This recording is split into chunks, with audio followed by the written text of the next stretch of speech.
నిజాయితీగా వ్యవహరించిన ఓ ప్రభుత్వ అధికారిపై దాడి చేసి చేయి నరికించిన ఘటన బెంగళూరులో కలకలం రేపుతోంది. బిల్లులు పెంచి రాయినందుకు ఈ దారుణానికి ఒడిగట్టారు కాంట్రాక్టర్లు.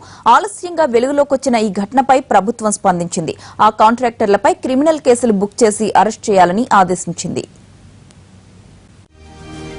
నిజాయితీగా వ్యవహరించే అధికారులను భయపెట్టి దారిలోకి తెచ్చుకునేందుకు ఎంతకైనా తెగిస్తున్నారు కాంట్రాక్టర్లు. ఈ రోజుల్లో చాలా అరుదుగా కనిపించే ఇలాంటి అధికారులను కాపాడేవారే లేకుండా పోయారు. బెంగళూరులో జరిగిన దారుణమే దీనికి ప్రత్యక్ష ఉదాహరణ. Mahatma Gandhi national rural employment guarantee scheme coordinator Srinivas పై కాంట్రాక్టర్లు మంజునాథ్, కేశవ్ దాడి చేయడం కర్ణాటకలో కలకలం రేపుతోంది. తుమ్కూరు జిల్లా కణిగిరిలో జరుగుతున్న ప్రాజెక్టు పనుల్లో నాణ్యత లేదని ఎన్ఆర్ఈజీఎస్ అధికారి శ్రీనివాస్ గుర్తించారు. 5 ఇంజనీర్లతో కలిసి ప్రభుత్వానికి ఓ రిపోర్ట్ ఇచ్చారు. దీనిపై ఆగ్రహం వ్యక్తం చేసిన కాంట్రాక్టర్లు బిల్లులు అధికంగా రాయాలంటూ బెదిరించారు. అయినప్పటికీ శ్రీనివాస్ లొంగలేదు. దీంతో అతను ఆఫీస్ నుంచి ఇంటికి వస్తున్న సమయంలో దాడి చేయించి చెయ్యి నరికించారు. కష్టం మీద వారి నుంచి తప్పించుకున్న శ్రీనివాస్ బెంగళూరులోని ఓ ప్రైవేట్ ఆసుపత్రిలో చికిత్స తీసుకుంటున్నారు. So I don't know how to recover my health. Sensation is also less. You are not able to this holding this type. Only 2 fingers are some active, 3 fingers are not active. They are breaked, sir.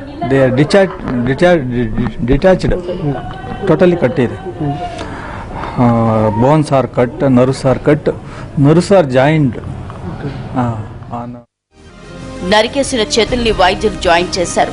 ఎముకలకు నట్లు, బోల్ట్లు వేశారు. మళ్లీ ఎలా కోలుకుంటానో అర్థం కావటం లేదు. Operation చేయించుకునే ఆర్థిక స్తోమత లేదు.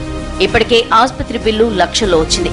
ప్రభుత్వం వైద్యానికి తోడ్పాటు అందించడంతో పాటు రక్షణ కల్పించాలి. నా భర్త 2 చేతులకి ఆపరేషన్ జరిగింది. ప్రభుత్వం దాడి చేసిన వారిపై చర్యలు తీసుకోవడంతో పాటు ఆసుపత్రి ఖర్చులు భరించాలని కోరుతున్నారు.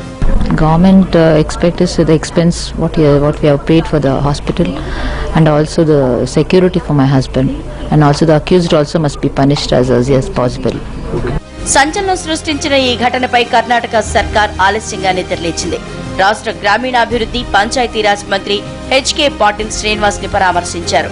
కాంట్రాక్టర్లపై క్రిమినల్ కేసులు నమోదు చేసి అరెస్ట్ చేయాలని ఆదేశించారు.